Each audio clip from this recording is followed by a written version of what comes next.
बिल्कुल नहीं डालनी, डायरेक्ट किलो बिल्कुल नहीं डालनी। दूध में तो आदत बनाओ, डायरेक्ट किलो ना दूध तो मतलब गेहूं की रोटी से शुगर होता है, उनको पता है। इसलिए आप ये मिक्स करने की कोशिश करें, जैसे सोयाबीन है, मक्का है, ज्वार है, वो मार डाल दो, आटा मिक्स हुए। पीस नहीं मायने। आप जैसे मान लो यहाँ योगा में आने के बाद कौन कौन सी मेडिसिन छोड़ पाए और क्या लाभ मिला योगा के बाद? योगा में आने के बाद तो मैं मेडिसिन तो कोई लेता नहीं था, केवल ये थी बीपी की प्रेशर थी मेरे पहले, लेकिन योग करने से बीपी बिल्कुल नॉर्मल हो गया। 132 और नीचे वाला 85, कभी 88, कभी 84, उम्र की तो 62 साल और बहुत आनंद महसूस कर रहा हूँ। खूब दिन में फुर्ती रहती है। योग में आने के बाद ही ये लाभ सारे हुए हैं। थायराइड का और मैं तो स्कूल से लगातार 4-5 योग करता रहा। अब आप लोगों के साथ, आपकी टीम के साथ लगातार जुड़ा रहा। लगभग 3 दिन में इस 2.25 महीने में एब्सेंट रहा, उसमें लिखिए था क्योंकि एक दिन तो मौसम खराब था शायद, और एक दिन अजमेर गया हुआ था, एक दिन में कोई क्या कारण हुआ पता नहीं। ये 3 दिन में एब्सेंट मानो अपने आप को।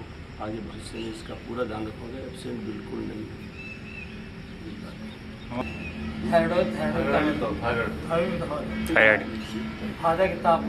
थायराइड में घबराहट है, उसमें पूरा फायदा है ही नहीं बिल्कुल। अब कोई घबराहट नहीं है, किसी प्रकार की कोई परेशानी नहीं है और नींद भी अच्छी आती है। विशेषकर थायराइड में पसीना ज़्यादा आना, नींद नहीं आना, घबराहट रहना, ये 3 चीज़ें मेरी बिल्कुल नहीं है।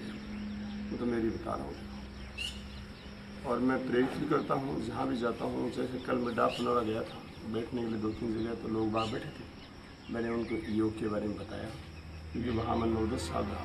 अपन चलेंगे वहाँ, उस दिन गढ़ पर न चल करके आपको वो आगे का स्थान दिखाएं, वहीं योग करें। कि गढ़ बहुत लंबा पड़ेगा, 1.5 किलोमीटर, 1.5 घंटे का सफ़र सबके लिए संभव नहीं होगा।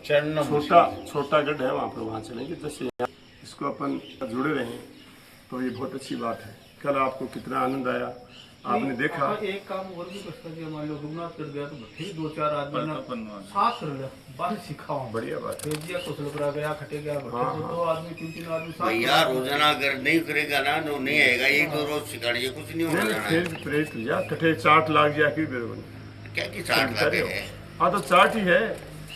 थे बैठे वो खड़े खड़े देख के नहीं आना, को नहीं आता ना ना मेरा पल्ली के दिल के मैं आ जा देखो ना तड़के जाऊंगा। हाँ तो बस भाई ऐसे ना तो विचार कर लियो तो आ जा तो कहीं हो। मैं कह रहा कि हाँ फिर पेंटामेड हॉस्पिटल सुप्रीम रिपोर्ट है, मिस्टर वेदपाल जी का नाम है, 62 साल की उम्र है, डॉक्टर मनोज कुमार बेहरा के द्वारा दी। इनकी जो अपने HbA1c यानी 3 महीने की एग्रीगेट जो शुगर रिपोर्ट होते हैं ना, वो अभी 5.1 आई है, यानी कि नॉर्मल से भी कम है। 5.60 पे नॉर्मल मानते हैं।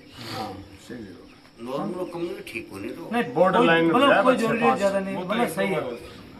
इधर लेस देन 6.2 यानी 6.2 से कम होनी चाहिए, ज़्यादा नहीं होनी चाहिए, है ना। ये होगी। उसके बाद में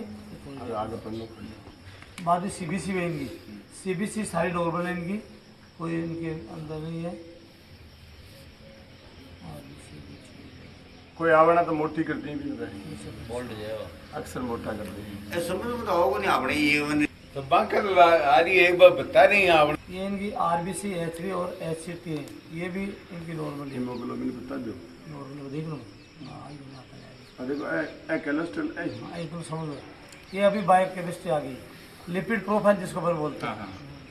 लिपिड प्रोफाइल के अंदर देखिए टोटल कोलेस्ट्रॉल जो 174.5 है, 220 से नॉर्मल होता है, 120 से 220 से नॉर्मल रेंज होती है। इसमें दोनों दिया होता है, कोई भी देख सकता है इसको। उसके बाद ट्राइग्लिसराइड, ये अपनी क्या सीरम ट्राइग्लिसराइड ही बढ़ती है। अब कहते हैं फैट खाने से बढ़ती है, जितना फैट है उससे ज़्यादा कार्बोहाइड्रेट इसके लिए जिम्मेदार है, यानी मीठा भी ज़्यादा नहीं खाना चाहिए। आप बहुत पेड़े खाते हो ना, इससे आपकी सिम्टम पक्की बढ़ी हुई आएगी, आप चेक करना सर। ये इनकी 139.7 है, जो कि लेस देन 150 यानी 150 से कम होनी चाहिए। mg/137। अच्छा अच्छा हाँ 147, ये नॉर्मल मतलब। फिर का HDL हाई डेंसिटी लो लिपिड प्रोफाइल जिसको अपन बोलते हैं, ये 44.8 मिलीग्राम पर डेंसिटी है, वो इनकी बिल्कुल नॉर्मल है। 40 से 95 तो नॉर्मल होती है।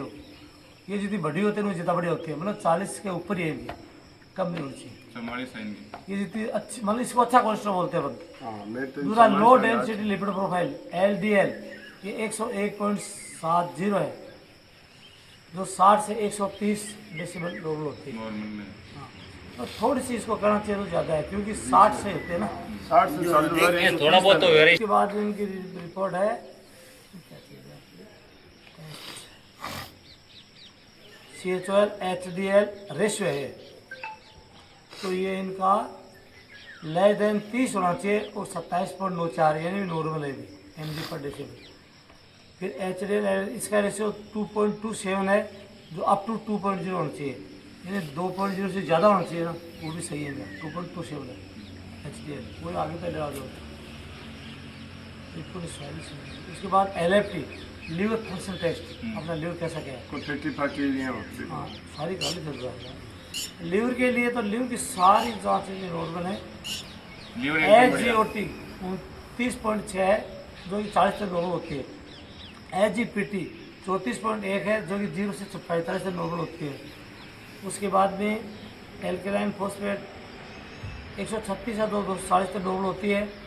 उसके बाद में सारी सेरोबिलिरुबिन है, ये भी सारे नॉर्मल है। क्या है ये OBG रेशियो, ये 1.48 है, तो 2.3 तो नॉर्मल होते हैं, ये भी नॉर्मल। लिवर का बिल्कुल टकाटक है। उसके बाद में आएगा RBS मेरी फैटी शुगर।